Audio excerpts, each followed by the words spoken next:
So, good evening. Am I audible and visible? Yes, very nice. So, welcome, Turtle. Welcome to the session. Welcome, Dr. Sujeen.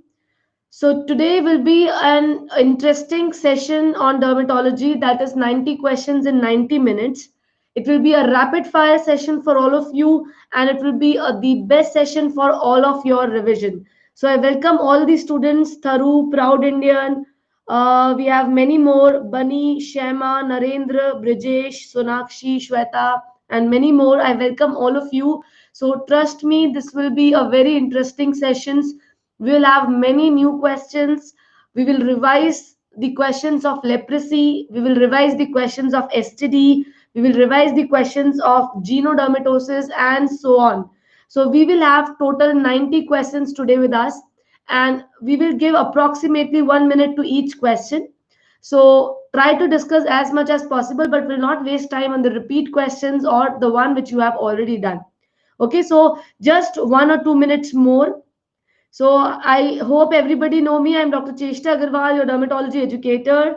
And we have two subscriptions. One is Iconic, where you have access to an academy and prep ladder. You can have the access of 1 year and use my referral code for additional 10% discount. Another one is the plus subscription where you can access an academy, but here you have options of 1 month, 3 months. So if you are planning to give your exam after or NEET PG 2021 this year, please go ahead with the subscription and don't forget to use my referral code. Trust me, after today's class, you'll definitely start loving dermatology. And if you want more, you can join me on my plus classes on an Academy Plus subscription.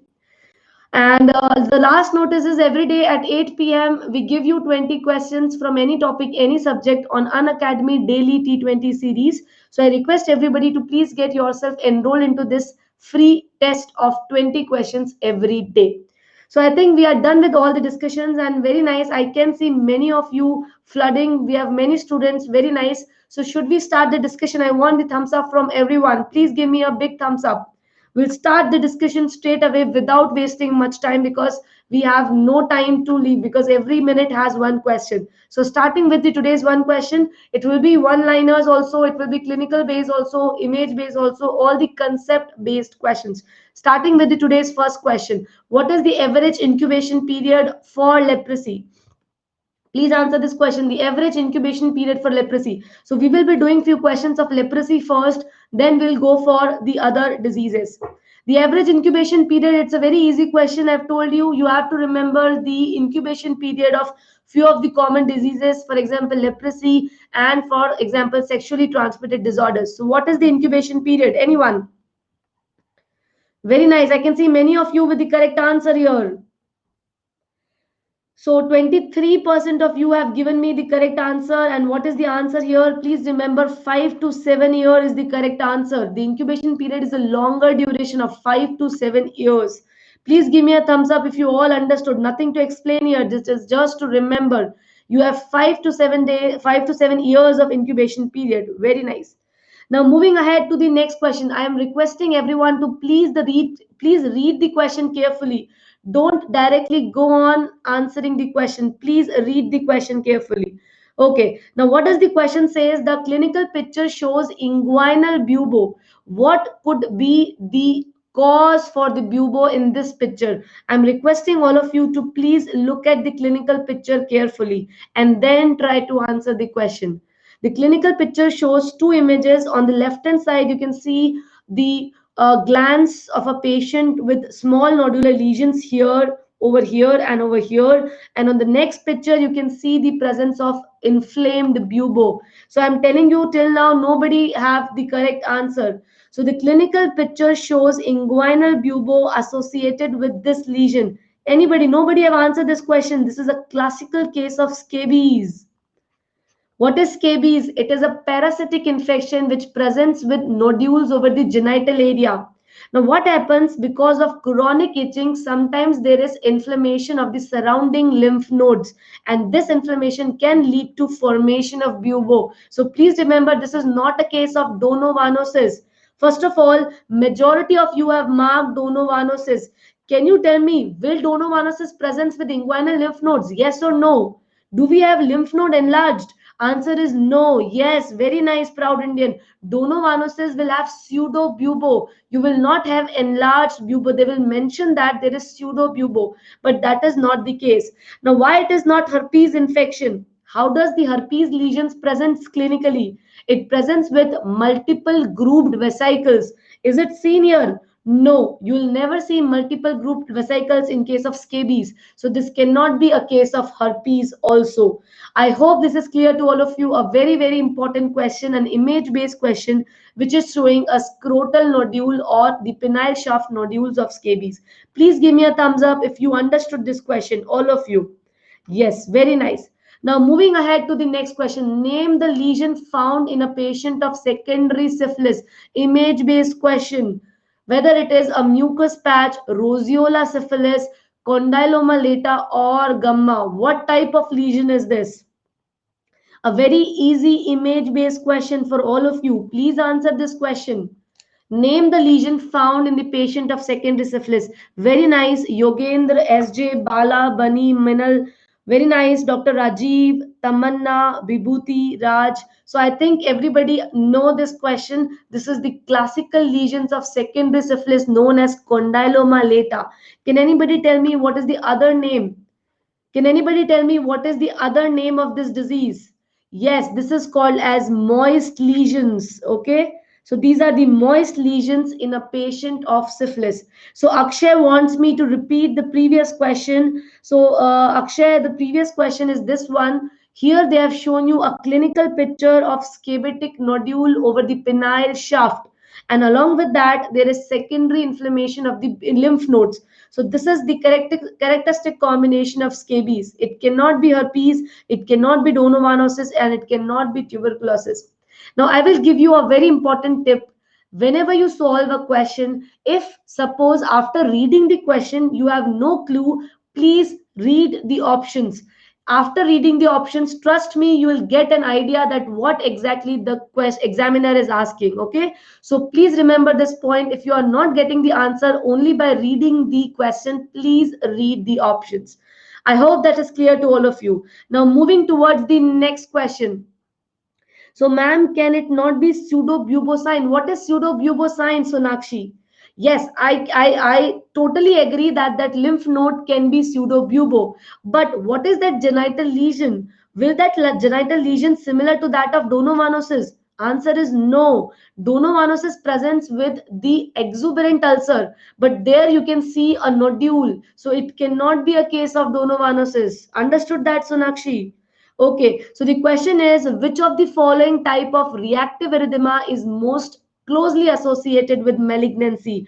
Please answer this question. Which of them is closely associated with malignancy? Or in another terms, they can ask you that which among the following is a paraneoplastic condition? A very important question. Which among the following is a paraneoplastic condition? Erythema annulare centrifugum, erythema gyratum repens, erythema chronicum migrans, or all of the above? Anyone? So I can see only 32% of you. Raj, Maleshwar, Tamanna, Ritika, you are among the few students, those who have marked this question right. Please remember the only paraneoplastic condition here is erythema gyratum repens. And can anybody tell me which is that internal malignancy with which erythema gyratum repens is associated?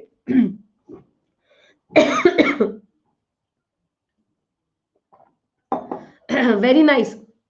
Answer is this is associated with lung cancer. Yogendra, can you tell me which is the paraneoplastic condition associated with glucagonoma?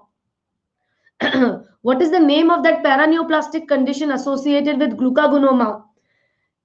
It is necrolytic migratory edema. Necrolytic migratory erythema. Remember, necrolytic migratory erythema is associated with glucagonoma. Okay. Now, what is erythema annulare centrifugum? It is a condition which presents with erythematous plaque where the scales are present behind the erythematous area. And this is associated with multiple conditions, for example, connective tissue disorders, tuberculosis, etc., but not associated with malignancy. And what is erythema chronica migrans? It is a condition which is seen in case of Lyme's disease. Okay. So the only one option which is associated with malignancy is erythema gyrata repens. I hope this is clear to all of you. And here I have attached a picture. I want you to please go through it when you read or when you get the PDF. I'm not going through the details. Now, what is the recommended second line treatment for chronic spontaneous urticaria? What is the second line treatment for the chronic spontaneous urticaria? Very nice, Narendra, Achla, Akshay, Vibhuti, SJ. Very nice. Very happy to see that students know this point. Very important point.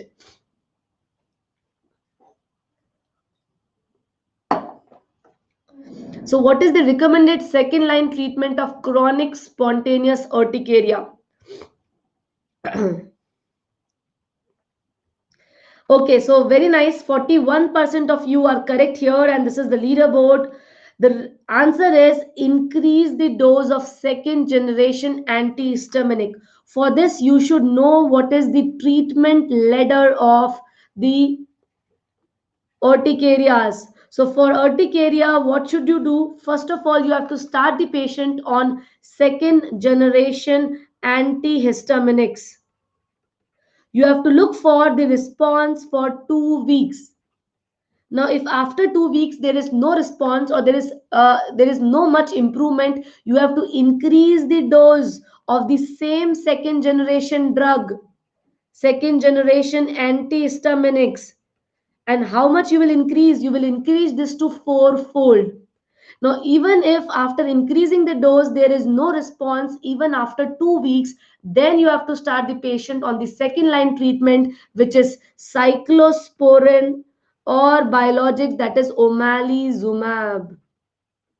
So understood this question. The treatment ladder is to start the treatment. If it is not getting improved, you have to increase the dose first. And if after increasing the dose also there is no improvement, then you have to start cyclosporin or omalizumab.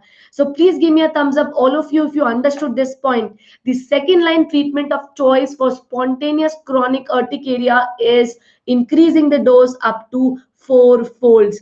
Please give me a thumbs up, all of you, if you understood this question. Very nice and very happy to see that. Now, going to the next question. What is the answer of this question? A 30-year-old promiscuous male presented with a painless indurated ulcer. Now, the ulcer is present for 1 week and it is associated with lymph node enlargement.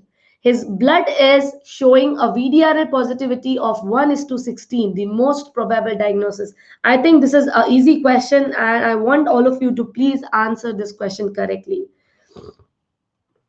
Very nice, Dr. Sujin, SJ, Bala, Aparna, Shema. Very nice. This is a very easy question. Whenever you see a painless, hard, or indurated ulcer with VDRL increase up to 1:16, this is a clear-cut case of primary syphilis or hard canker. Okay. So I think nothing to explain in this question. This is a clear-cut question. Now, moving ahead to another question, which is supposed to be an easy question. The potential reservoir for leprosy bacilli apart from men is. Now, just answer this question. I'll come back in a few minutes.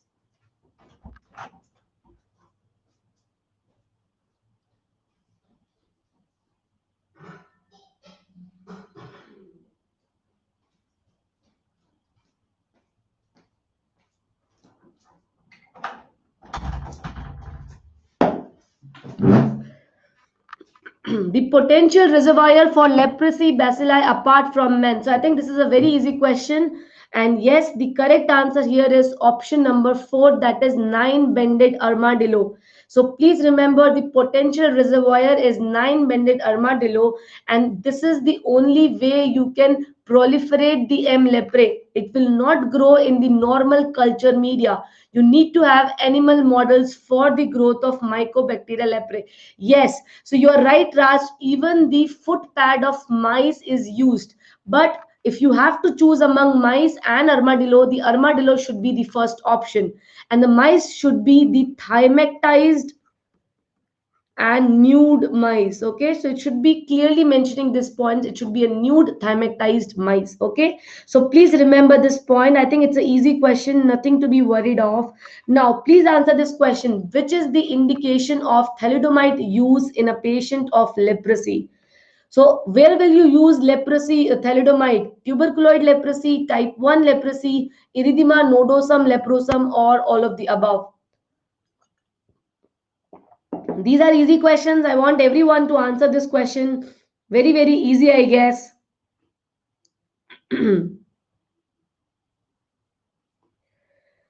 Okay, I can see 72% of you with the correct answer. Very nice.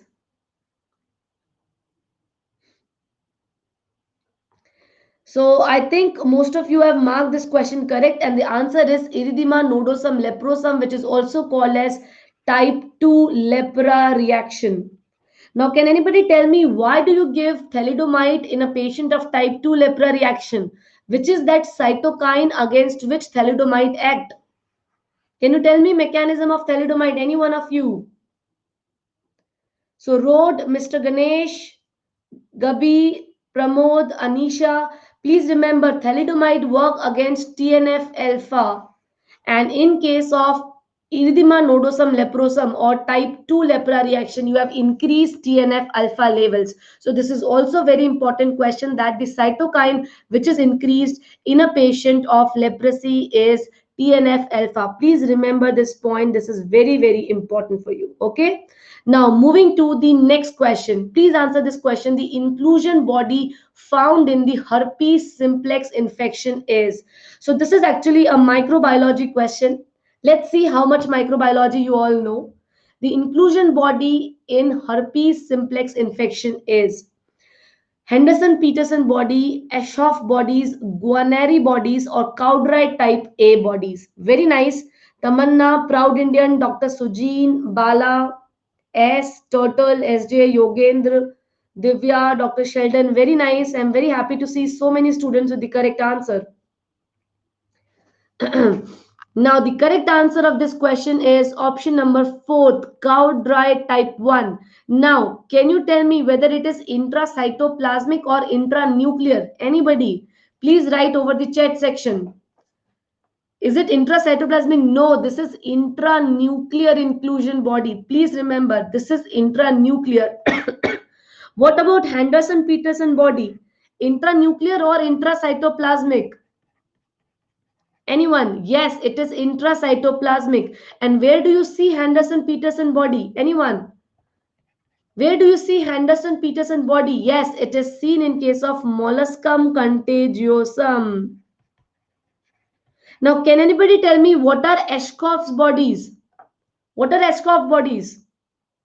Yes, very nice. It is seen in case of rheumatoid heart disease. It is seen in a patient of RHD. The nodules which are present on the muscles of the rheumatoid heart disease is called as Eschkoff bodies. Now, can you tell me what is Guarneri bodies? What is Guarneri bodies? It is one more name given to Guarneri body, and that is, it is also called as type B bodies. And yes, very nice, it is seen in case of pox virus. Very, very nice. In smallpox, even in vaccinia, you will see presence of Guarneri bodies. So this is a question of microbiology, but just discussing it here as well. So I hope this is clear to all of you. Moving ahead to the next question. Please answer this question. The most common mode of spread of Mycobacteria leprae is through.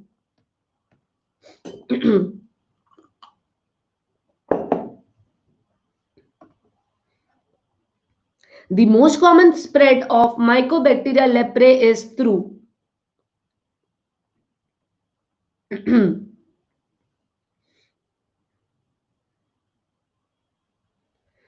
Very nice. I think I can see many of you with the correct answer.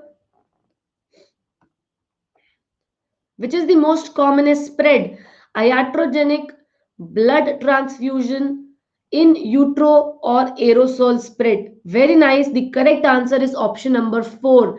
Please remember, the most common mode of transfer is through inhalation.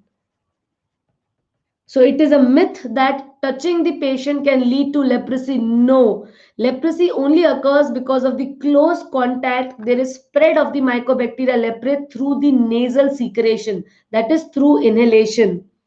So that we can do more question, ma'ams. Okay, I can do that, a road runner. I can reduce the poll time to 15 seconds. Is that okay with all of you if I reduce the duration of the poll to 15 seconds? Yes, very nice. Majority is with this. Okay, so we'll do that. Now, moving ahead to the next question. Please answer this question, all of you. So I'll reduce the poll duration to 15 seconds. The gold standard for the diagnosis of herpes simplex infection is.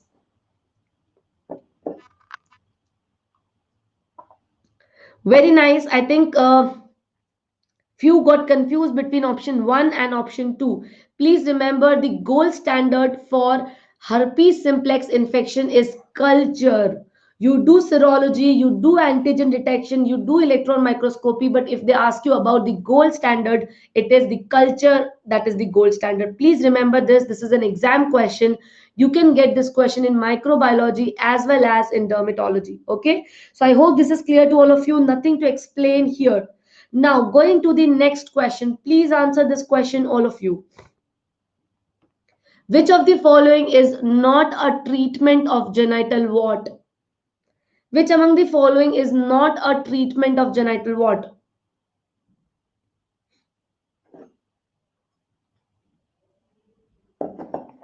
I hope everybody was able to answer in 15 seconds. So I have 68% of the students, those who have marked this question right. Now, genital warts is because of HPV type 6 and 11.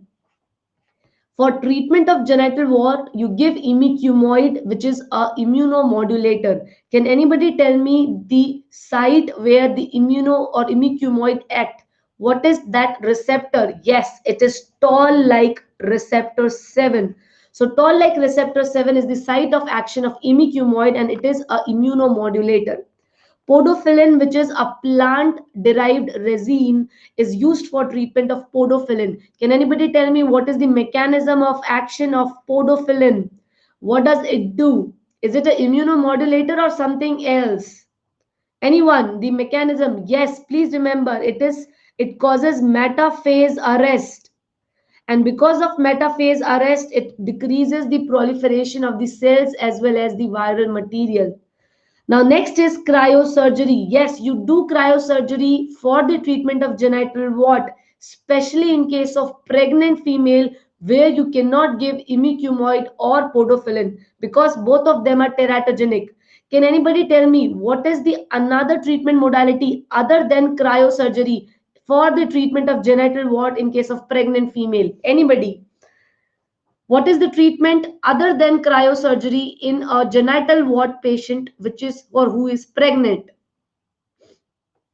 Okay, not excision, before excision, anything else, any topical agent you can give in that patient? The answer is we can give that patient trichloroacetic acid. TCA is also considered to be safer in case of pregnancy. Understood this point? So you will give TCA or you will do cryosurgery. In cryosurgery, you use liquid nitrogen. What is the temperature of liquid nitrogen? Minus 196 degree. Now what happens when you apply the liquid nitrogen of minus 196 degree centigrade? It causes crystallization of the protein present inside the cell, causing the destruction of the cell. Now, all these three modalities are used for the treatment of genital wart. But what is acetowhitening? It is a diagnostic modality. Now, what does it do? Because of presence of coagulated protein, it becomes white in color, and this is how you can differentiate the cervical dysplasia or the presence of genital warts from that of the normal skin. So it is the diagnostic modality, and the first three options are the treatment modality. Please give me a thumbs up, all of you, if this question is clear. Everyone give me a thumbs up. Very nice. Now again, a very interesting question. I want to see how many can do this question. I hope you have read this question in your microbiology classes. Very nice and very happy to see all of this. You have to tell me the disease also where you see green blood cell. What is the disease? Can anybody tell me in which disease you will see the green blood cell? Very nice. It is seen in case of granuloma inguinale. What is the causative organism of granuloma inguinale? It is Chelimetobacteria granulomatis. Now, what happens? This Chelimetobacteria granulomatis, they are present in the bipolar fashion, something like this. These are called as bipolar bodies or telephone handle bodies or safety pin bodies. Now, these bodies are present inside the macrophages.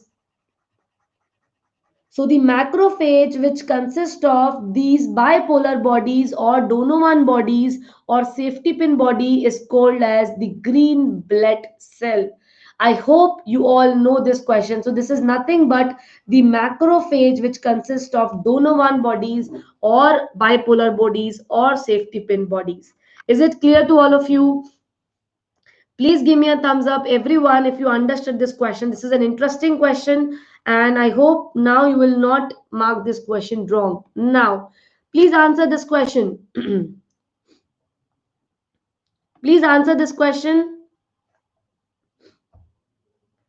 And I'm very sorry, the option number 4 is epididymitis, inflammation of epididymis. So, what is Fitz-Hugh-Curtis syndrome in gonococcal infection? Yes, the Fitz-Hugh-Curtis syndrome is nothing but perihepatitis, which is seen in case of disseminated gonococcal infection. Please remember, it is seen in case of disseminated gonococcal infection, either through dissemination of blood or through the direct spread from the genitalia. So any of this can cause fibrosis or inflammation surrounding the liver, and this perihepatitis is called as Fitz-Hugh-Curtis syndrome. Okay, so this you might be reading in your surgery classes, as well as this will be taught to you in your OBG classes. Okay, now going to the next question, the treatment of choice for LGV. What is the treatment of choice for LGV?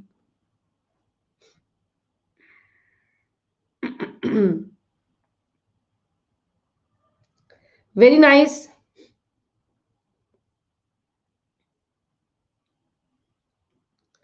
Yes, so the Center of Disease Control tells you that the treatment of choice for LGV is doxycycline. Can anybody tell me the dose of doxycycline here? What is the dose of doxycycline? Yes, and for how many days? Raj, can you tell me the days? 100 mg BD has to be given for at least 14 days. So please remember, the treatment of choice for LGV is 100 mg of doxycycline, which has to be given 2 times in a day, that is BD, and this has to be repeated or given for total of 14 days. I hope this is clear. Moving ahead to the next question. Ready for the next question? Yes. The ocular condition shown in this image below is associated with anyone. The ocular condition associated with which disease? I hope you can see the poll because I cannot see the poll. Please give me a thumbs up if you can see the poll. Yes, very nice.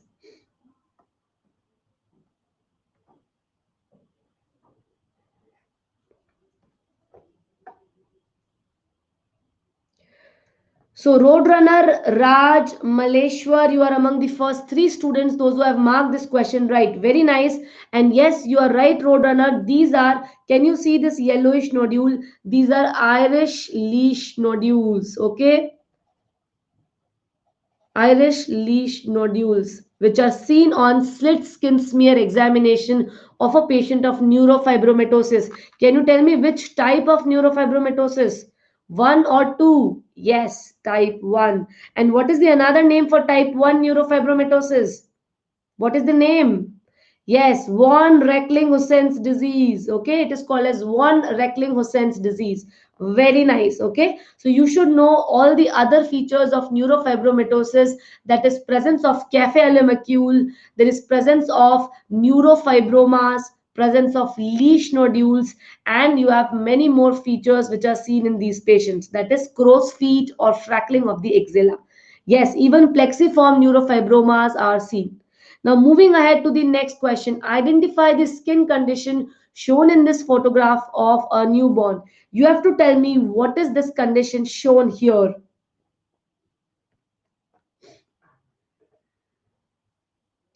Very nice, Narendra, Dr. Sujin, Yogendra, Maleshwar.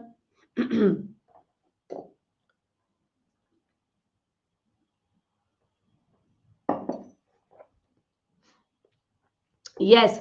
So this is a condition which is known as Harlequin ichthyosis, and it give an appearance as if the armor or the if you have seen the old movies where the king used to wear a armor coat which is made up of steel and iron. So it is somewhat like that. So this armor coat appearance is seen in case of Harlequin ichthyosis, and when this coat ruptures you can have fissures, and this can lead to development of secondary infection, and always these can cause difficulty in the survival of the baby.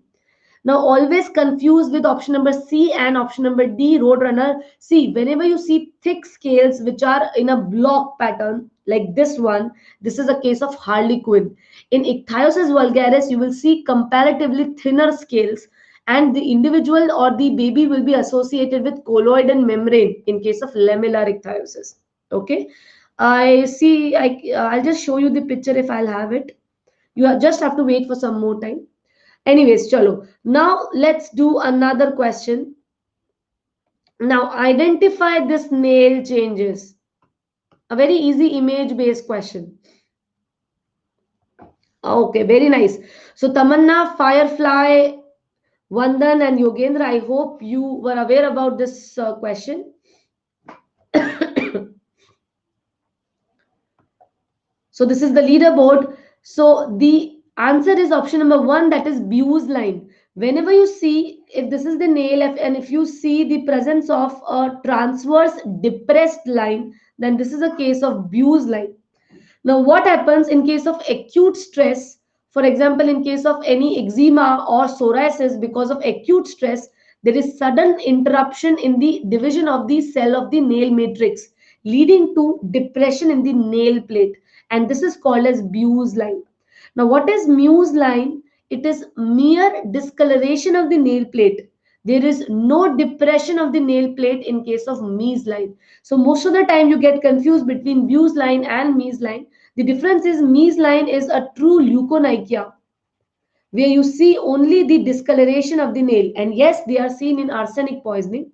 While Bewes line, which are seen in case of acute illnesses, for example, it is seen in case of eczema, psoriasis, even alopecia areata. This will lead to a depressed horizontal line. You can see that it is depressed from the surrounding. Okay, is it clear to all of you? Please give me a thumbs up if this point is clear to all of you. Yes, very nice. Now, moving ahead to this question, please answer this question. I hope this is clear to all of you. Now, what is option number C? Okay, so Lindsay nail is the nail which is also called as the nail of the where you see half and half nail, that is presence of the proximal and the distal part of the nail of a different color. That is also an example of leukonychia. There is no change or no depression in the nail plate. Okay, that is the Lindsay line. Understood? Now, only 38% could solve this question. Can you tell me what is the diagnosis here? Anyone? Yes, the diagnosis is ataxia telangiectasia. In ataxia telangiectasia, you will see presence of telangiectasia in skin as well as in the mucous membrane or mucosa. Along with this, you will have features of progressive cerebellar degeneration leading to ataxia. Now, ataxia is a DNA repair defect syndrome. Can you tell me other DNA defect syndrome other than ataxia telangiectasia? Yes, very nice. One is Bloom syndrome. Another is cocaine syndrome. I want two more.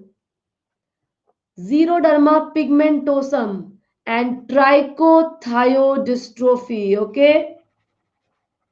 So these are some of the examples which presents with cutaneous manifestation. I'm not talking about the anemias and all because they will not present with cutaneous manifestation.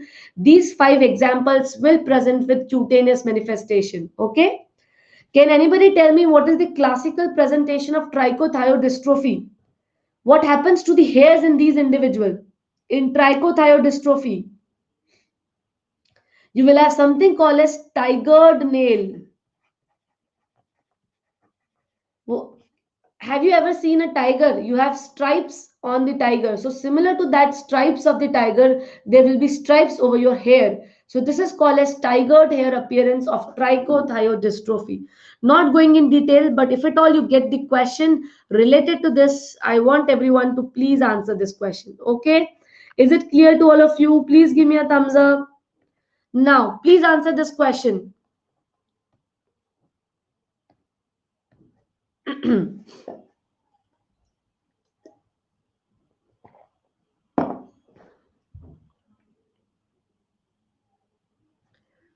A girl child with verrucous lesion at the age of 2 weeks. Later on, she developed linear bands of hyperkeratotic papules and nodules, followed by whorled pigmentation. Her mother reports the history of in utero child death and hypopigmented atrophic linear lesion. The diagnosis is so only 47% can answer this question, that is incontinentia pigmenta. Satyaki Ghosh, please remember the flag here is not a feature of trichothiodystrophy.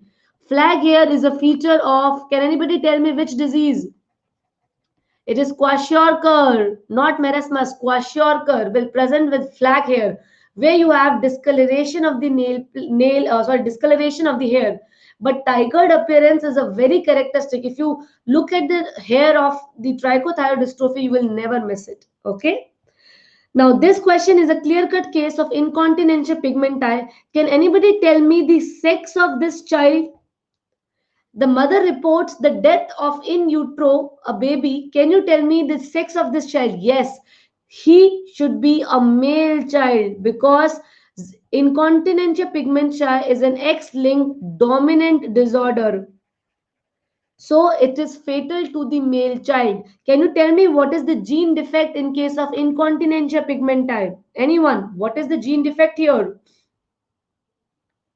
What is the gene defect? Nemo gene. Very nice. It is the Nemo gene which is defective here. Now, this disease presents in 4 stages. Stage 1 is the vesicular stage, which is present in a linear pattern. The second stage is called as the hyperkeratotic stage or verrucous stage. The third one is called as the stage of hyperpigmentation. And the fourth is the stage of hypopigmentation. So please remember it goes in 4 stages: vesicular, hyperkeratotic, hyperpigmentation, followed by hypopigmentation. I hope this is clear to all of you. No confusion here. Please give me a thumbs up, all of you, if you understood this point. Very nice. Now, again, now discussing a little bit easy question. Please answer this question. The treatment of choice or the treatment of leprosy includes all except.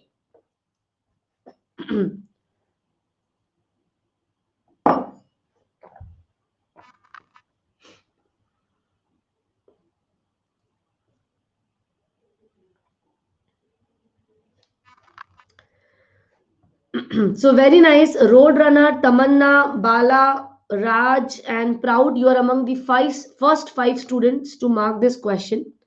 Now, leprosy, you give multi-drug therapy, and in multi-drug therapy, you give rifampicin. What is the dose of rifampicin? 600 mg, and this has to be given supervised. Second is you give clofazimine. Clofazimine is given both supervised as well as on daily dosage. Supervised is 300 mg, which has to be given every month, and daily is 50 mg per day. And the third is Depson. which has to be given every day 100 mg. What is isoniazid? It is ATT, anti-tuberculoid therapy. It is not used for leprosy. In leprosy, you use rifampicin, clofazimine, and dapsone. Can anybody tell me which is the most effective drug in leprosy among these three? Which is the most effective drug? Yes, the answer is rifampicin. Rifampicin is considered to be the most effective drug. Okay, yes, because it is a bactericidal drug, hence it is considered to be the most effective drug in the treatment of leprosy. Please give me a thumbs up if you understood this point. Okay, now going to the next question. It is a very easy question, so I want all of you to answer this question.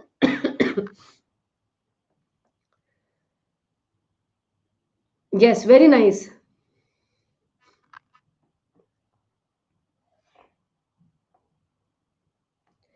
So this is a very easy question which says that which of the question says that type 1 lepra reaction is. So please remember type 1 is type 4 hypersensitivity reaction. And what is type 2? Can anybody tell me what is type 2?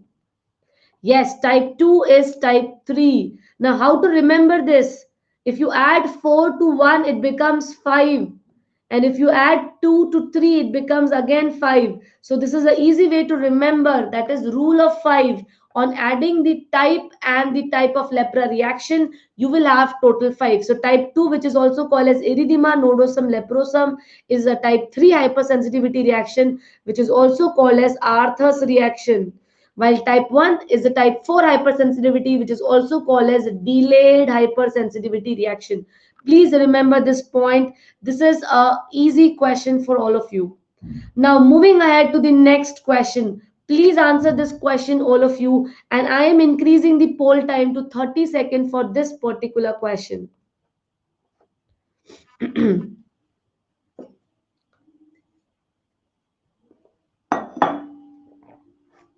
Very nice.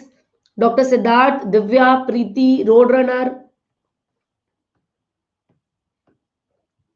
You can see the image clearly. Please read the question clearly.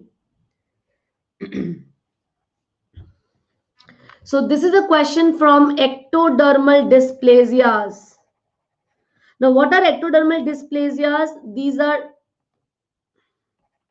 those group of disorders which presents with the defect of hair, nail, skin, teeth, and sweat gland.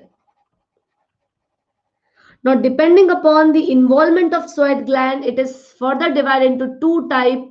The one which is written here is the Clouston syndrome, and the other one is the Christ-Semen-Torrent. Clouston syndrome is associated with normal sweating, while Christ-Semen-Torrent disease is associated with decrease in sweating. Rest all the features are common to both of them. The only difference is the Christ-Semen-Torrent, which is also called as hypohidrotic ectodermal dysplasia, will have decreased sweating. But here they have clearly mentioned that there is no hypohidrosis. So this is a case of anhidrotic ectodermal dysplasias. So Clouston syndrome is also called as anhidrotic or normohydrotic ectodermal dysplasias, while Christ-Semen is called as hypohidrotic ectodermal dysplasias. Okay, so please remember this point. This is a very important question. You don't have to go much in deep. Just see the question. If they are showing there is spasticity of the hair, defective teeth, there is changes in the nail, there is hand and foot palmar plantar keratoderma, it means that it is an ectodermal dysplasia. Then look for the presence of the sweating. Now, what is EEC? EEC is called as ectodermal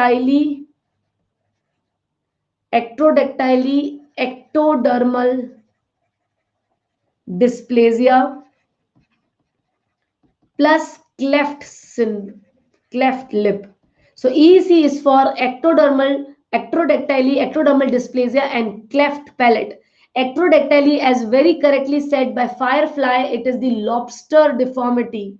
What is lobster deformity? There is wide gap between the second and the third finger like this. So this is first finger, this is second finger, this is third, and this is fourth, and this is the thumb. So you will have a wide gap between the second and the third finger, similar to a lobster. So this is called as lobster claw deformity or ectrodactyly. Ectodermal dysplasia means it will have hair changes, nail changes, abnormal teeth, and abnormal skin. And along with that, it will present with cleft palate or cleft lip. Is it clear to all of you who have asked this question? Divya, please give me a thumbs up if you understood this question. Yes, very nice, very, very nice. Now, in which hematoneoplastic syndrome is the following condition seen? So I think there is something missing in this question, but can you tell me among all the following, which is the hematoneoplastic condition?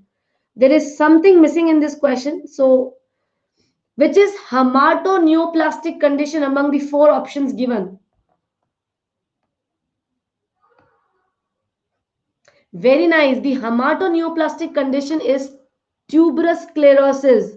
And what is the hematoneoplasia which is seen in these patients? You will have adenoma sebaceum.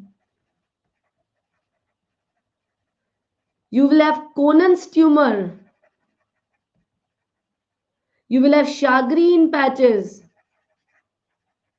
Now, all of them are the hematomatous tumors. Okay, so please remember, Ashleigh spot is because of decrease in the melanocyte. That is not a hematomatous tumor, but these three are the hematomatous neoplasia, and tuberous sclerosis is a classical example of hematomatous neoplasia. Now, what is Voges triad? Can anybody tell me what is Voges triad?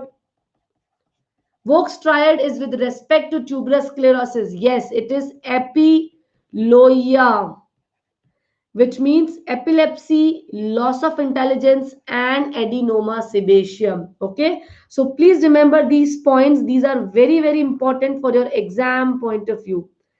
Understood? Yes. Now going to a very easy question for the today's session. Please answer this question. I want 100% of you to answer this question. A very easy question. So epiloia, Preeti, epiloia is EPILOIA, where EPI stands for epilepsy.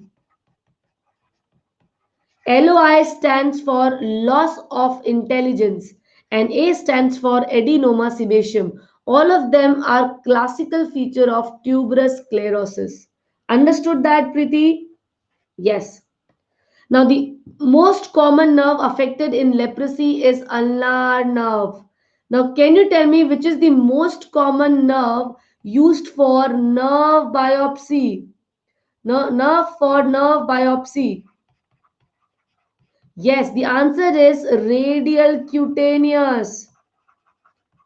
Uh, somebody have told posterior tibial. Please remember, you will never biopsy a motor nerve, because if you biopsy a motor nerve, it can leave residual motor deficiency. So never biopsy a motor nerve. Radial cutaneous nerve followed by sural nerve is considered to be the most common nerve taken for nerve biopsy. Yes, Roadrunner, previously posterior tibial nerve was thought to be the commonest nerve involved in case of leprosy. But if you have to choose among posterior tibial and ulnar nerve, I request everybody to please choose ulnar nerve now, because in few books it is written ulnar, few books it is written posterior tibial. But discussing with many of the referring many of the books, it has come out with a discussion of ulnar nerve to be the most commonest one. Okay, so I think this is an easy question. Now I'll just give you one more easy question. Please answer this. This is from leprosy. Another easy question.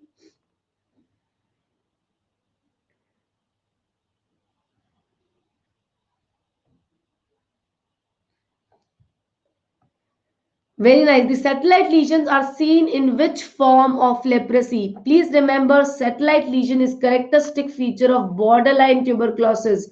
And what is satellite lesion? If you have a large central lesion, you will see few discrete lesions here and there surrounding the main lesion. Now, what is the significance of satellite lesions? It tells you that now the disease has started to spread. So this indicates activity of the disease, or it indicates the spreadability of the disease, and it is the classical feature of borderline tuberculoid. Can anybody tell me borderline, that is BB group, BB leprosy, what is the characteristic lesion called as? Very nice. It is inverted saucer shape. Inverted saucer shape appearance. The next is the next is, it is also called as Swiss cheese pattern, and it is also called as punched out lesions. Okay, so all these three names are given for the classical description of borderline tuberculosis. Koebner's phenomena also satellite. No, Koebner's phenomena is a different phenomena which says that on pressing or on giving the trauma, there is presence of the similar lesion over the site of the trauma. There is no relationship of Koebner's phenomena with that of the satellite lesions. And yes, Firefly, you are right. Other than the borderline tuberculosis, you will see satellite lesions in case of candidiasis also. Okay, so these are another examples of satellite lesions. Now, moving ahead to the next question. Are you all ready for the next question? Please answer this question. One of this is not a component of Retter's disease.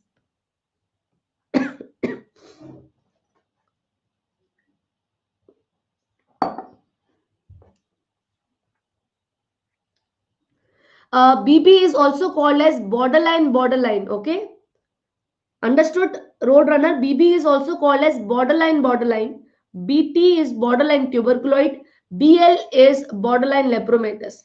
If nothing is mentioned, only borderline is mentioned, then please consider it to be a BB type of leprosy. Okay, understood?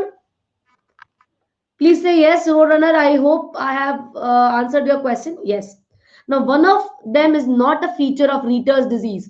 What is Retter's disease? It is a reactive arthritis which occurs secondary to the chlamydial urethritis, or it occurs secondary to non-gonococcal urethritis. Non-gonococcal urethritis. What is the classical triad? It will present with conjunctivitis, it presents with urethritis, and it presents with arthritis. And to remember this, it is said that the patient can't stand, can't pee, and can't see because of all these features. Other than this, you have pus-filled keratotic lesions over the palm and sole, and that is called as keratoderma blennorrhagica. Another feature is presence of circular lesions over the penile shaft, and that is called as circinate balanitis. You will never see neuritis in the patients of Ritter disease, so option number 4 becomes the choice. Now, in case of treatment, you have to treat the non-gonococcal urethritis. Can you tell me the drug of choice for non-gonococcal urethritis? Anyone? What is the drug of choice which has to be given for Retter's disease? Yes, the answer is azithromycin 2 grams. And nowadays, we give a combination of azithromycin and cefixime for the treatment of non-gonococcal urethritis. Okay. Now here, they will ask you the joint which is most frequently involved in case of Retter's disease. Can anybody tell me what is the joint most frequently involved? In the arthritis, the joint most frequently involved is the knee joint, followed by ankle joint. And there is also involvement of the Achilles tendon. Please remember, Achilles tendon is most frequently involved in a patient of Retter's disease. I hope this is clear to all of you. This question is an easy question, and I think many of you have solved this question. Okay.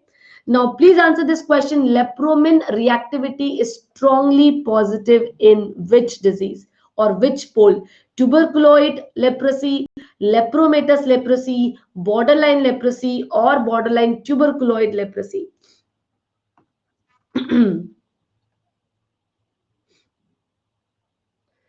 Very nice. I can see many of you with the correct answer.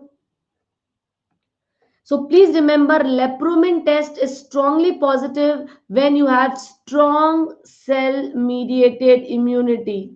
I hope this is clear to all of you. And where will you see strong cell mediated immunity? You will see that at the tuberculoid leprosy pole.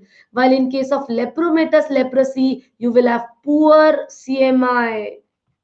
And poor CMI means you will have negative lepromin test. Okay.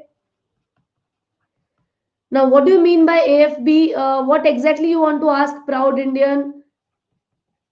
Here you have strong CMI and hence the lepromin test will be strongly positive.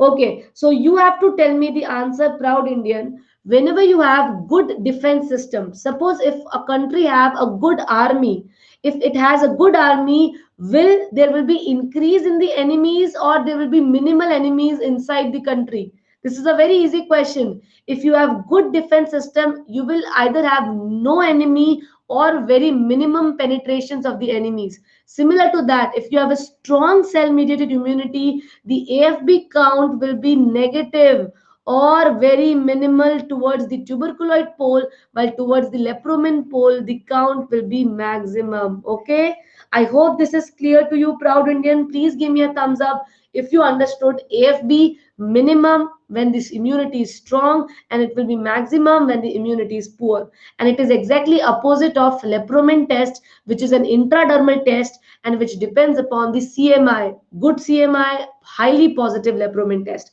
So answer become option number 1. Understood this point? Please give me a thumbs up, all of you. Yes. Now another question for all of you: pseudo canker redux refer to relapse of? Please answer this question. I'll get my water filled.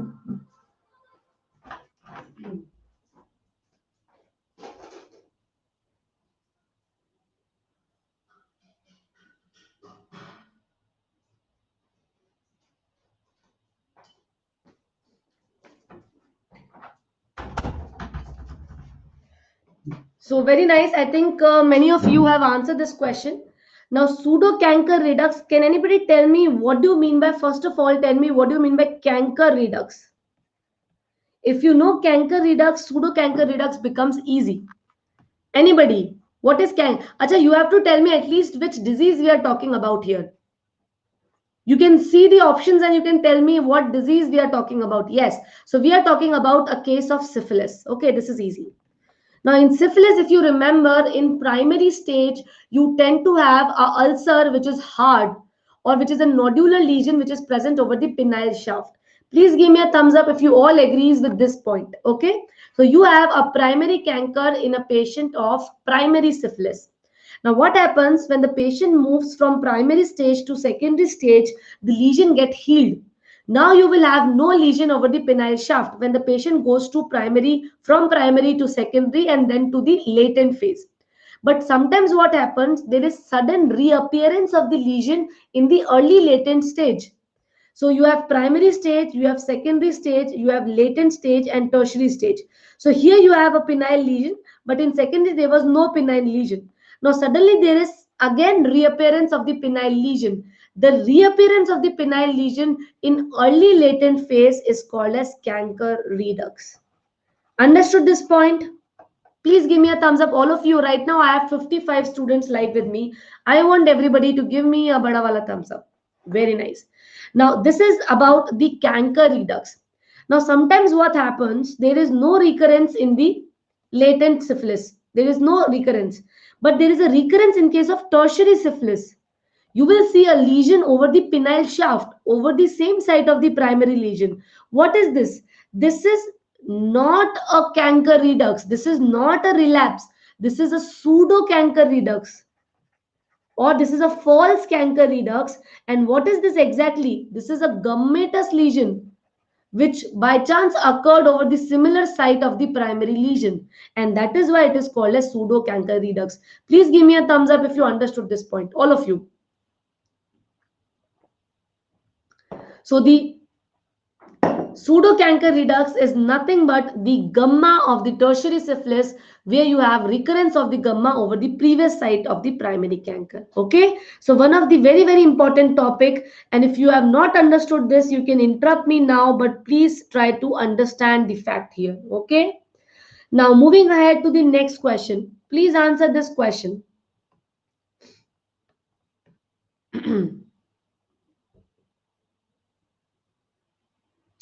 Hutchinson's triad in congenital syphilis includes Hutchinson's teeth, keratitis, and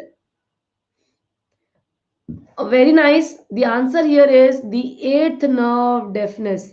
Rest are the features of the congenital syphilis, but they are not associated with Hutchinson's triad. What is Hutchinson's teeth? These are multi-lobed or large shape. The different multiple pegs are here, and these are the widely separated central incisors. So you have peg-shaped, widely separated central incisors. These are called as Hutchinson teeth. You will have keratitis and you will have eighth nerve deafness in case of Hutchinson's triad. Okay, is that clear to all of you? Now please answer the next question. The most reliable test to detect neurosyphilis is? Which is the most reliable test to detect neurosyphilis?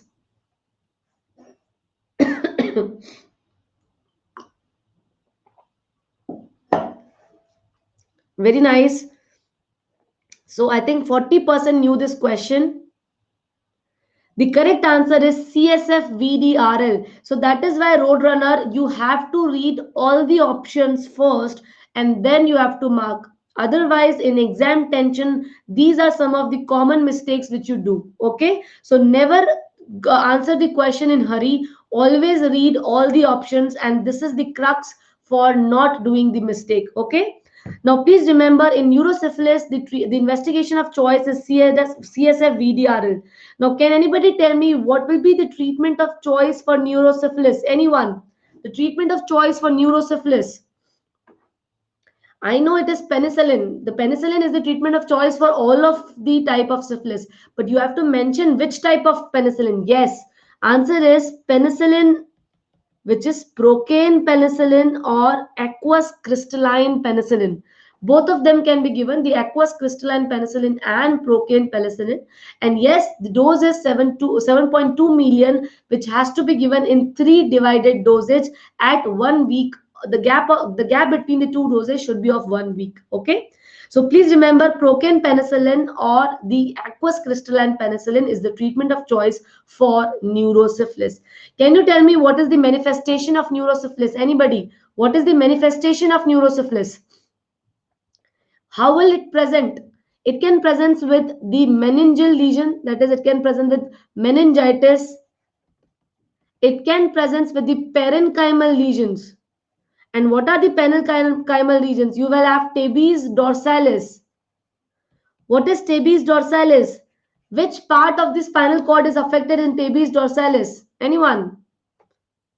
Yes, it is the posterior column tract which is affected. Second is general paralysis of insane.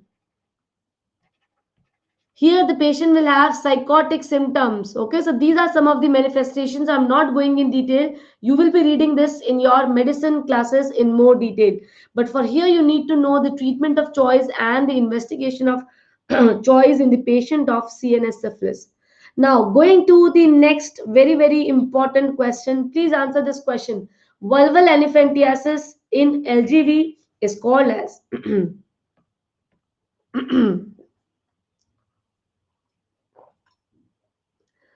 Now, welcome all the new students. I request everybody to please see the sessions which you have left.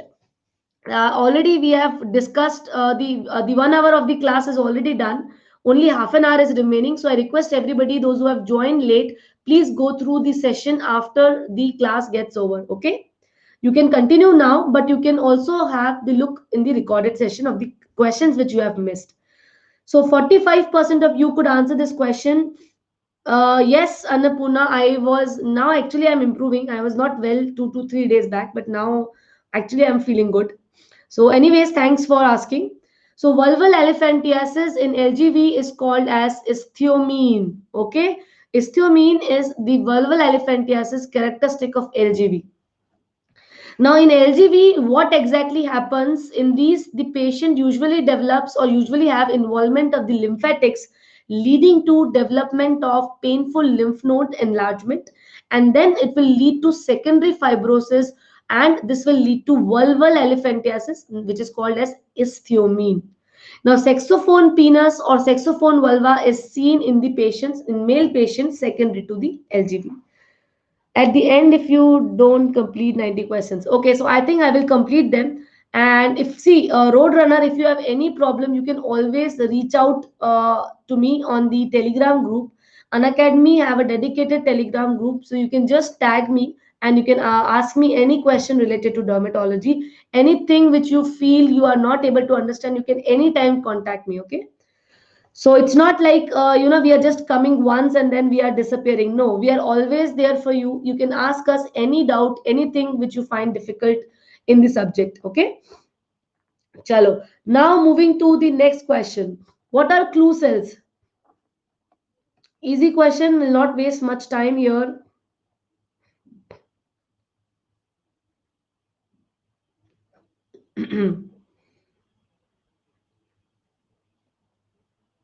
Easy question, will not waste much time. So what is this? Clue cell is nothing but a vaginal epithelial cell. And what is this disease? What is this disease we are talking about? This is bacterial vaginosis. This is bacterial vaginosis which we are dealing about.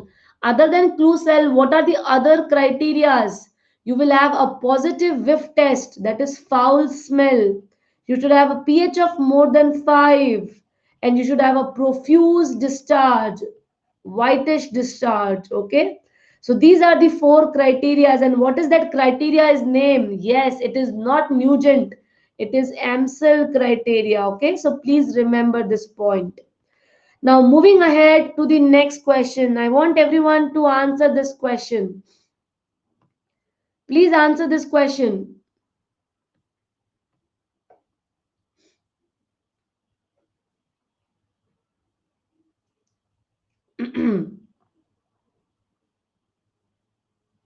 I think it's an easy question, and I can see 100% of you with the correct answer. Now, nucleotide excision repair, which presents with marked sensitivity to sunlight, multiple skin cancers, and premature death. The answer here is xeroderma pigmentosa. Very, very characteristic. I've just now told you the nucleotide excision repair defect. The example is xeroderma pigmentosa, ataxia telangiectasia, Bloom syndrome, Cockayne syndrome, and trichothiodystrophy. The only clinical features which match here is with that of xeroderma pigmentosa.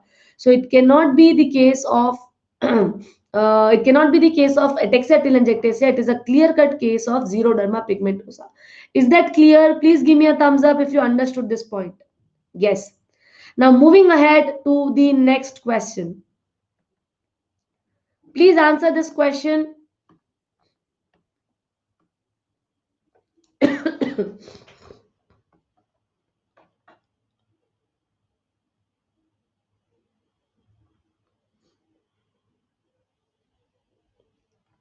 Very nice. I think again, you all know this question.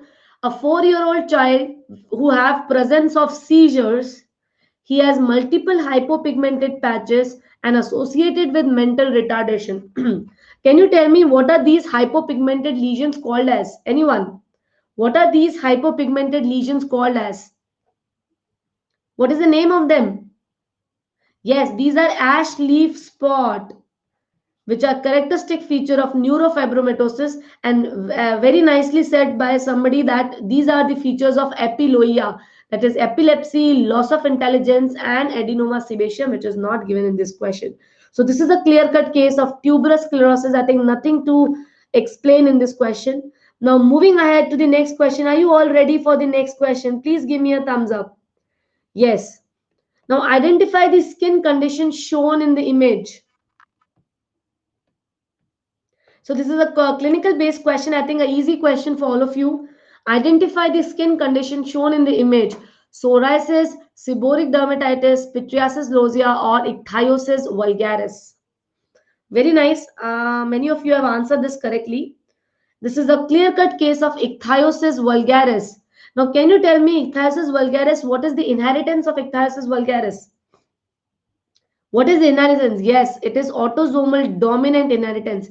And can anybody tell me what is the association of this disease? Ichthyosis vulgaris is associated with another disease, and that is no, roadrunner, no. Please remember, cryptorchidism is associated with X-linked ichthyosis. Okay, please don't get confused.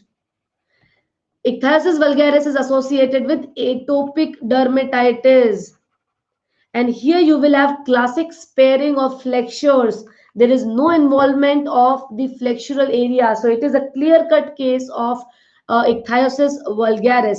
While in case of X-linked ichthyosis, you have associated cryptorchidism. Can you tell me another finding? Other than this, you will have corneal opacity. Okay, so these are some of the findings of X-linked ichthyosis. So Satyaki Ghosh, I'm not able to understand your question. Please reframe your question. I'm not able to understand your question. Okay, chalo, let's answer another question. So I think now you can answer this question very easily because we have just now discussed it. Please answer this question. I want everybody to mark this question correctly.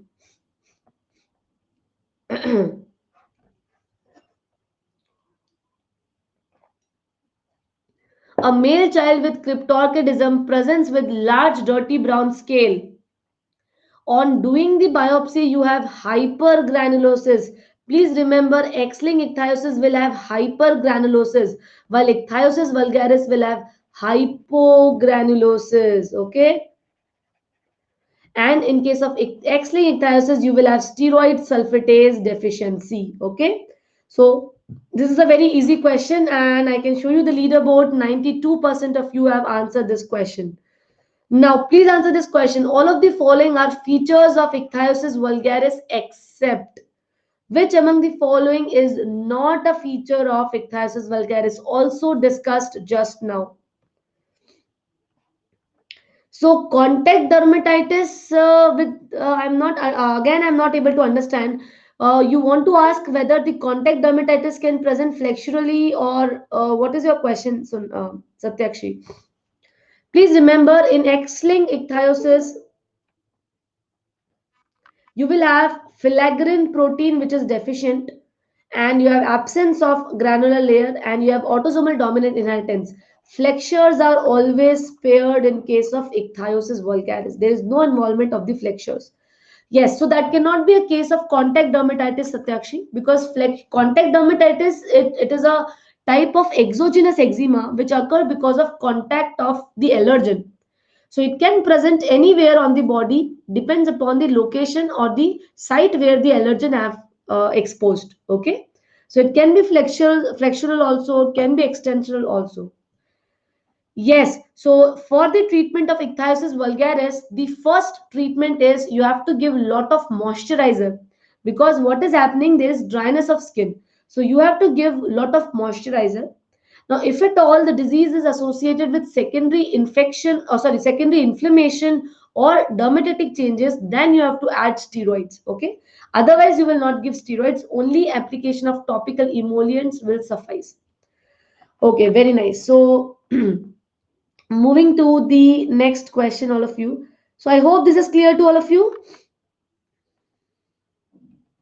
Now, please answer this question.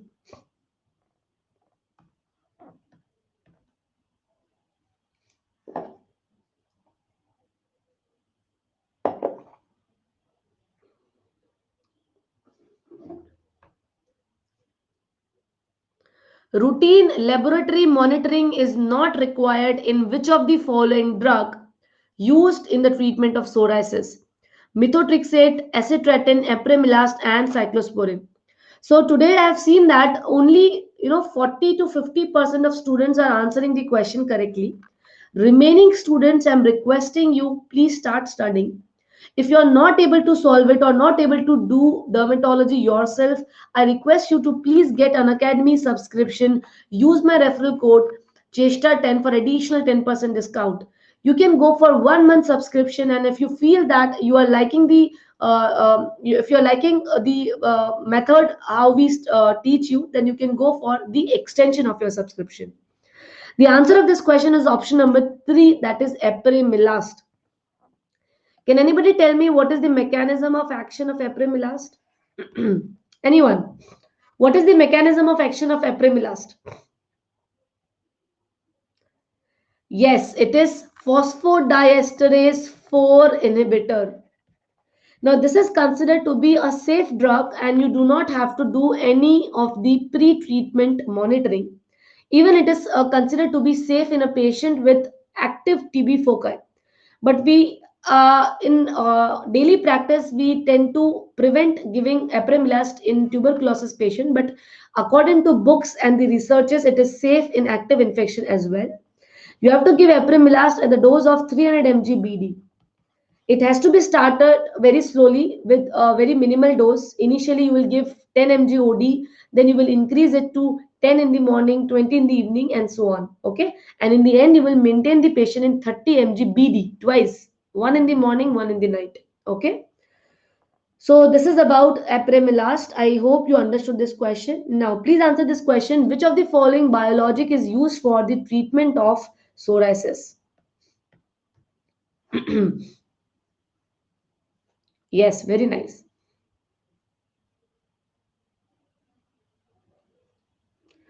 So the biologic which is used for the treatment of psoriasis, I think it's a very easy question. Infliximab. Can anybody tell me against which agent the infliximab works? Anyone? Where do the yes, infliximab is against the TNF alpha. Now, what is rituximab? Can you tell me in which dermatological disease you will give rituximab? Anyone? And what is the agent or what is the mechanism of action? Yes, very nice. It is anti-CD20, and which is the dermatological disease where you give rituximab? Anyone? Yes, answer is pemphigus vulgaris. You will give rituximab for the treatment of pemphigus vulgaris. Now, canakinumab and briacuninumab is against IL-1 and even IL-2, and both of them are used for treatment of rheumatoid arthritis. Okay, they are not given for psoriasis or for pemphigus. So the answer will be option number, the correct answer will be option number 1, that is infliximab. Is this clear to all of you? Yes. Now please answer this question. Which play a major role in pathogenesis of psoriasis? Digestive system, cardiovascular system, immune system, or nervous system? So look at the question. The question is very easy actually. They have just, they are, they just want to test how patiently you read the subject. So the major role which is played in psoriasis is the immune system. Can you tell me which type? B cells are more active or T cells are more active? It is B cell mediated infection or T cell? Yes. So please remember, psoriasis is T cell mediated disease. Okay. Psoriasis is considered to be a T cell mediated disease. Very nice. Now, which of the following topical agent is used for mild to moderate psoriasis? Very nice. Annapurna, Bala, very nice. I hope you are enjoying this session. Many questions. I think we are already done 50 or 60 or even more questions. I don't remember. Yes. So which of the following topical agent is used for mild to moderate psoriasis? The answer of this question is option number 3. Can you tell me what is calcipotriol? In which group it belongs to? It is vitamin D analog. So it is a vitamin D analog which is used for the treatment of psoriasis. Fusidic acid and mupirocin, these are antibiotics. Adapalene is topical retinoid. Will you give adapalene in psoriasis or will you give this for something else? Yes, even though it is topical retinoid, but it should be avoided in patient of psoriasis. It is used for treatment of acne vulgaris. Can anybody tell me a topical retinoid which is FDA approved for the treatment of psoriasis? FDA approved topical retinoid which is used for treatment of psoriasis. Anyone? I will give you a chocolate if you answer this question. Yogendra, I'm talking about topical. Topical. Acitretin is an oral drug. Yes, very nice. SJ, so I'll send you a chocolate. The answer is tazarotene. Tazarotene is the only FDA approved medication, topical retinoid, which is given for the treatment of the psoriasis. Okay. Now let's move to the, and this we are talking about Preeti, this we are talking about topical medication. Okay. And we are not talking about the oral medication. These are all the topical drugs. Now, which of the following nail finding occurred due to the nail bed involvement? Please answer this question. Which of the following occurs because of the nail bed involvement?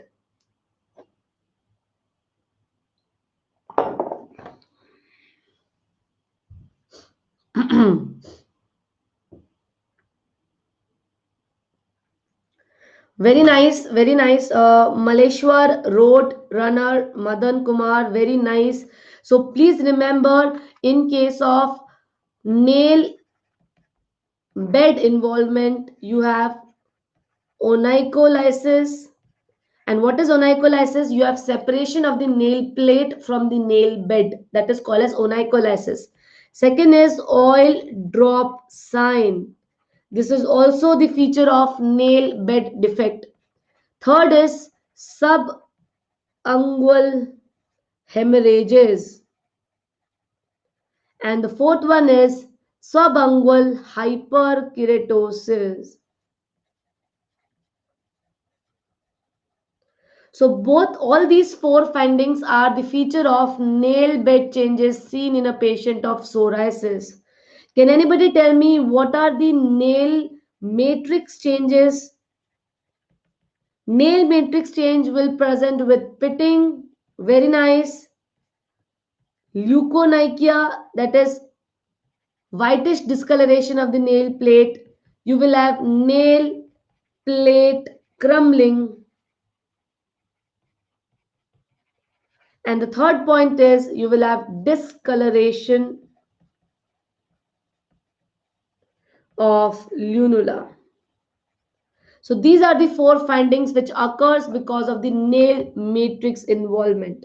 So I hope everybody understood this point. Please give me a thumbs up. These are very, very important point for your exam. Okay. So please don't miss these questions. Now, please answer this question. The complication of erythrodermic psoriasis includes all. So this is something which you have to remember.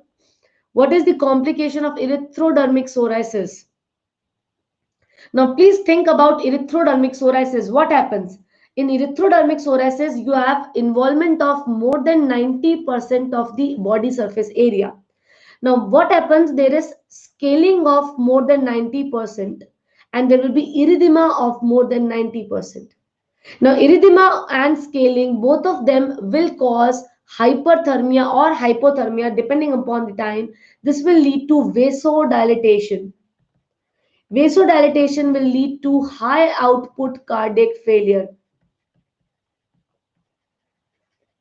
Now, this will also lead to secondary infection, which can lead to sepsis. And because of vasodilatation, there is loss of fluid and electrolyte. So everything can occur except jaundice. There is no effect on the liver in a patient of erythrodermic psoriasis. All the features is related to the widespread erythema and scaling, and that is electrolyte disturbances, sepsis, and cardiac failure. Is this clear to all of you? Yes, Yogendra, the most common cause of death in a patient of psoriasis is the cardiac involvement. It is not always the high output cardiac failures, okay? So it is the cardiac disease which is responsible for the most frequent morbidity in case of psoriasis, okay? So please give me a thumbs up if you understood this question, all of you. Yes, very nice. Now, again, a question from psoriasis. Which of the following type of psoriasis can be life-threatening? Which of the following can be a life-threatening psoriasis?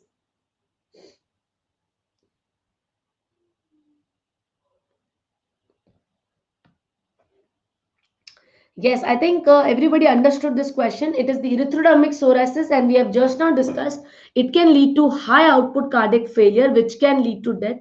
So I think this is the answer.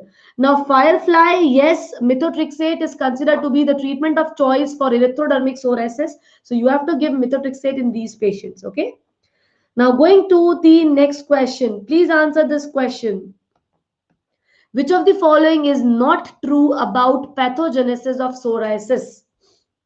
Autoantibody formation, increased proliferation of keratinocytes, activation of T cells and macrophages, or none of the above. Very nice. Please remember, I have told you that psoriasis is a T cell mediated disease. And in T cell mediated disease, you will not have antibody formation. Is that clear to all of you? So Roadrunner want me to continue till 12. Okay. So I'm very sorry because I have a very small kid. She's 18-month old and she's waiting for me. She will only go to sleep when I'll come. So I cannot extend the class up to 12 p.m. Very sorry for that. But yes, don't worry. Tomorrow also at 10 p.m. I have a 1.5 hour session. And there also I'll discuss the dermatology in a rapid fire revision manner. Okay. So don't worry, you have so many classes for dermatology this month, and I will make sure that after my classes, you will start loving dermatology. Okay? Yes, very nice. Now, going to the next question. Which of the following drug does not trigger or exacerbate psoriasis?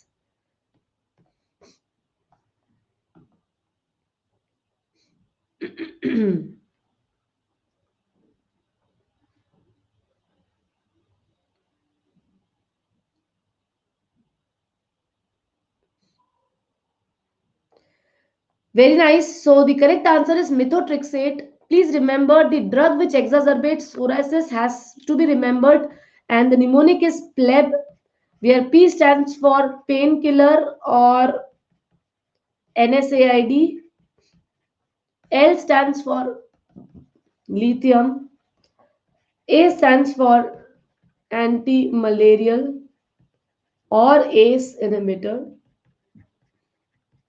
and B stands for beta blocker. Please remember that methotrexate will never exacerbate psoriasis. It is used for the treatment of psoriasis. Okay. So this is a simple method to remember it. Now, can you answer this question? Which part of the body is commonly affected in angioedema? Which a part of the body is commonly affected in a patient of angioedema?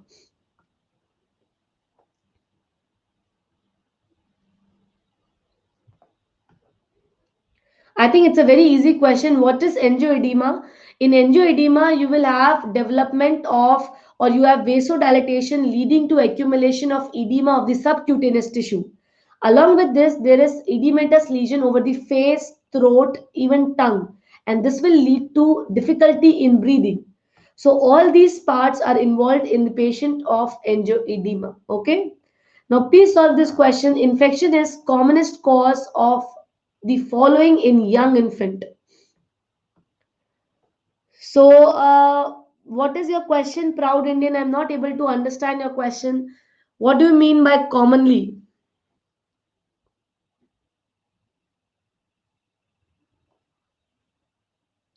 So the correct answer of this question is chronic urticaria. Please remember you have two type of urticarias, acute urticaria which occurs in less than 6 weeks and chronic when it occurs for more than 6 weeks.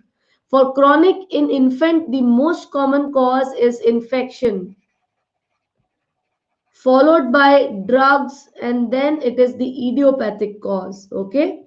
So please remember in younger infant, the infection is the commonest cause for chronic urticaria.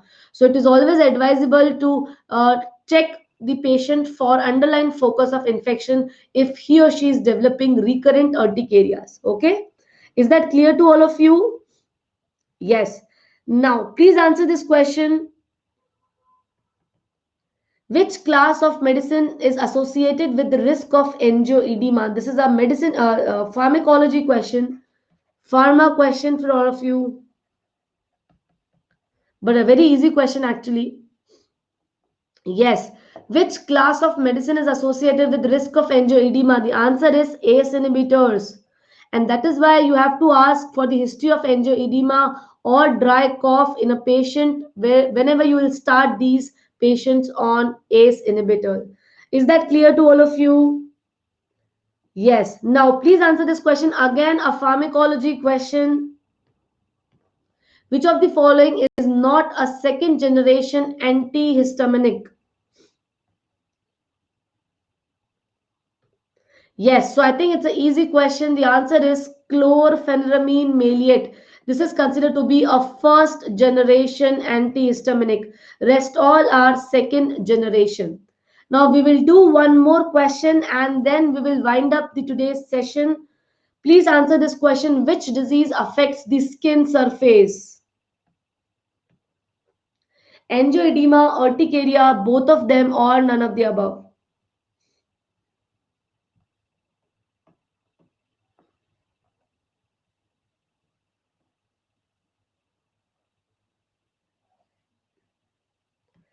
Yes, so very nice. I can see 55% of you with the correct answer. The correct answer here is option number two, that is urticaria. Please remember, angioedema affects the deeper component below the subcutaneous tissue, and skin is made up of three parts: epidermis, dermis, and subcute. If the edema is present below the subcute, it cannot be included in the disease of skin. So, angioedema is not considered to be involving the skin surface, it involves the lower part, while urticaria presents with itchy wheals over the skin surface. I hope this is clear to all of you. Please give me a thumbs up. And again, I'm requesting everyone, if you like my classes, please give me reviews on my Unacademy profile. Uh, okay, so I will do that as definitely I'll do that. But again, saying the same thing, please give me reviews. And if you like my classes, you can subscribe to Unacademy using my referral code CHESTA10. So, good night, all of you, and all the best for your exam. We'll meet again tomorrow, same time, that is 10 p.m., with another session of a rapid fire dermatology revision. Tomorrow, those who are plus learners, tomorrow morning, 7 a.m., I have a class for 2 hours, that is a rapid fire revision of dermatology for FMGE students. So, even those who are not preparing for FMGE can also attend that plus course tomorrow at morning 7 a.m. So good night, all of you. We'll meet again soon. Bye.